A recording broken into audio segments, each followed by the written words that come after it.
class of physics. In previous videos, I had derived Maxwell's equation in differential form. Now the next concept is Maxwell's equation in integral form and their physical significance. First see the Maxwell equation in integral form, and then we can discuss the significance of Maxwell equation. Here the first equation, it is circular integral E bar dot ds are equal to q by epsilon naught. Here this equation is called as Gauss law for electricity. Using Gauss law, we can write the first equation as E dot ds equal to q by epsilon naught. Here q is charge enclosed and this is surface integral, and the next equation is b bar dot ds bar equal to 0. So this equation is from Gauss law in magnetism. First law is for electricity and second equation is for magnetism, and the third equation is obtained by Faraday's electromagnetic induction, that is line integral E bar dot dl bar equal to minus of d pi by dt. So this equation is obtained from Faraday's law.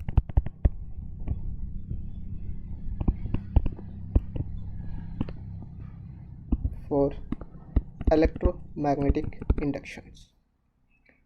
Sure, this pi is flux. That flux is actually this is pi b. If we write the b notations here, then it is easy to understand that pi indicates flux, magnetic flux. And the fourth equation is line integral b bar dot dl bar equal to mu naught I plus 1 by c square dou by dou t E bar dot dA bar. So this equation is from corrected equation of Ampere's, that is by Maxwell's. So that we call it as corrected equation of Ampere's and Maxwell. So in this quantity, here the new term is adding, that is c square. This c square is obtained by actually c square 1 by c square is equal to mu naught into epsilon naught. So c square is the velocity of electromagnetic wave. Actually the c is given by 1 divided by square root of mu naught epsilon naught. So here actually mu naught epsilon naught is there, so that is replaced by 1 by c square. So these are the integral form of Maxwell's equations. The first equation is by Gauss law, second equation is also by Gauss law but in magnetism, the third equation by Faraday's law for electromagnetic inductions, and the fourth equation is by Ampere's and Maxwell's.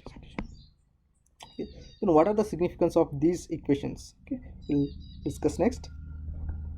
So here are the significance of Maxwell's equation in integral form. There are four equations, four significance are mentioned. This is first by Gauss law for electricity, and the second by Gauss law in magnetism, and third is Faraday's law of electromagnetic induction, and fourth one is Ampere's circuit law. So take the screenshot for your notes. We'll discuss one by one. Okay. The first one.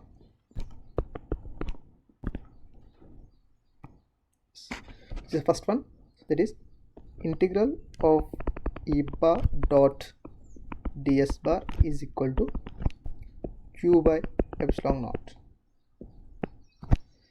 So this is by Gauss law for electricity. What it signifies? Here this term is equivalent to flux, electric flux, and this integral is circular integral and with respect to surface. For that using this law, we can say that the flux is, or electric flux of a closed surface is equal to or proportional to the charge enclosed by the surface. Now there is a surface, the charges are there. Now the flux through this surface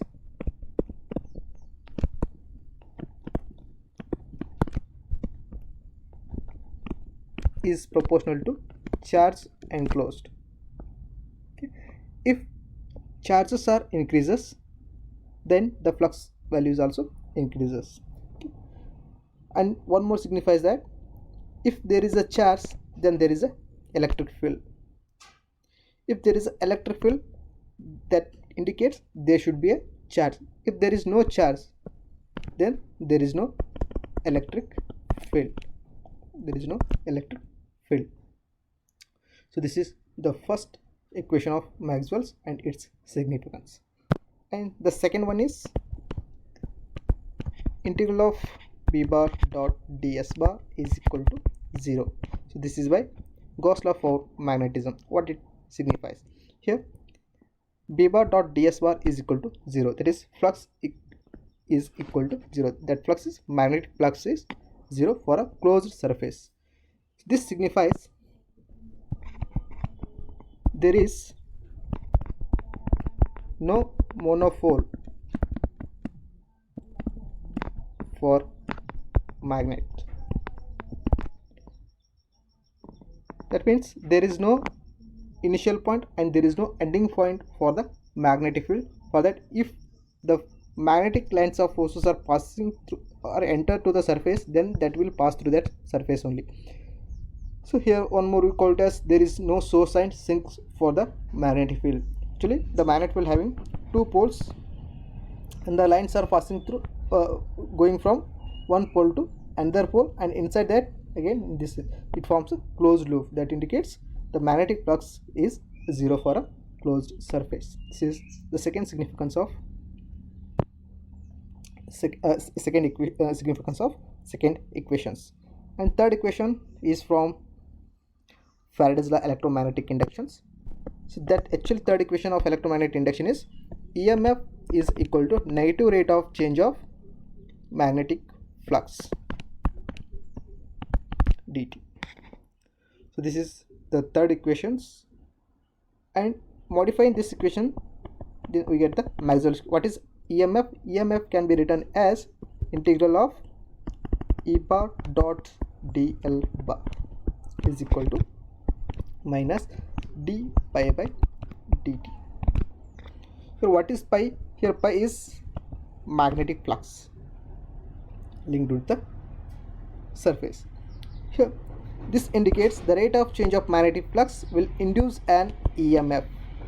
So if there is EMF, then that produces electric field. So line integral of electric field here, and then pi can be written as pi b is having the value that flux means the field linked with the surface or linked with the area. I will write it as b dot a, ba.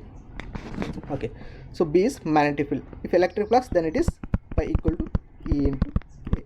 So this is electric flux, but here it is magnetic flux. For it we can write it as b into, here what is b? B is the magnetic field. Then this equation again we can write it as E bar dot dl bar is equal to minus of dB by dt into a. So what it indicates, the rate of change of magnetic field will induce an EMF. If there is a change in magnetic field, then there is a induced EMF. There is no change in magnetic field, the EMF may be 0. So this is the significance of third equations. And the fourth equation is reverse of this third equations. Here in third equation what it says, change in magnetic field induced an EMF or electric field. There is a production of electric field around the loop. Suppose if there is change in electric field, then what it induces? So that is discussing fourth equations, that is by Ampere's law. According to Ampere's circuit law, B bar dot dl bar, the line integral of magnetic field, the line integral of magnetic field, that is equivalent to mu naught I plus id. Actually, in Ampere's law, the equation is given by B bar dot dl bar equal to mu naught into I enclosed or current enclosed. But this equation is not applicable for all the cases, that is for capacitors. In capacitor, there is a one more current is obtained, that current we call it as displacement current. For that we have to make correction this equation that is made by the Maxwell's, and the corrected equation of that Maxwell is B bar dot dl bar equal to mu naught I plus id. Here id is the displacement current. And rearrange these equations or rewrite integral of B bar dot dl bar equal to mu naught I plus mu naught I into t. So then mu naught I, what is id? Id is the displacement current. The displacement current is written as id is equal to epsilon naught into d pi by dt. So this is the displacement current. Substitute here, then this equation becomes actually mu naught into epsilon naught into d pi e by dt. So what is pi is? Pi is the electric flux. For that, electric flux can be written as mu naught I plus mu naught epsilon naught. That flux, electric flux, is equal to the electric field lines linked with the surface area A. So this is the flux equations. Then when you substitute this value, then it becomes dE by dt. So it is what it signifies. Here the rate of change of electric field will generate magnetic flux. So in static case, a static electric field, the line integral of magnetic field around a closed loop is proportional to the electric current flowing through the loop. So whatever the electric current flowing in the loop, so that is equivalent. This is the significance of fourth equations. So these are the important concept. In next class we are going to start the next concept, that is electromagnetic wave equation in free space. Thank you.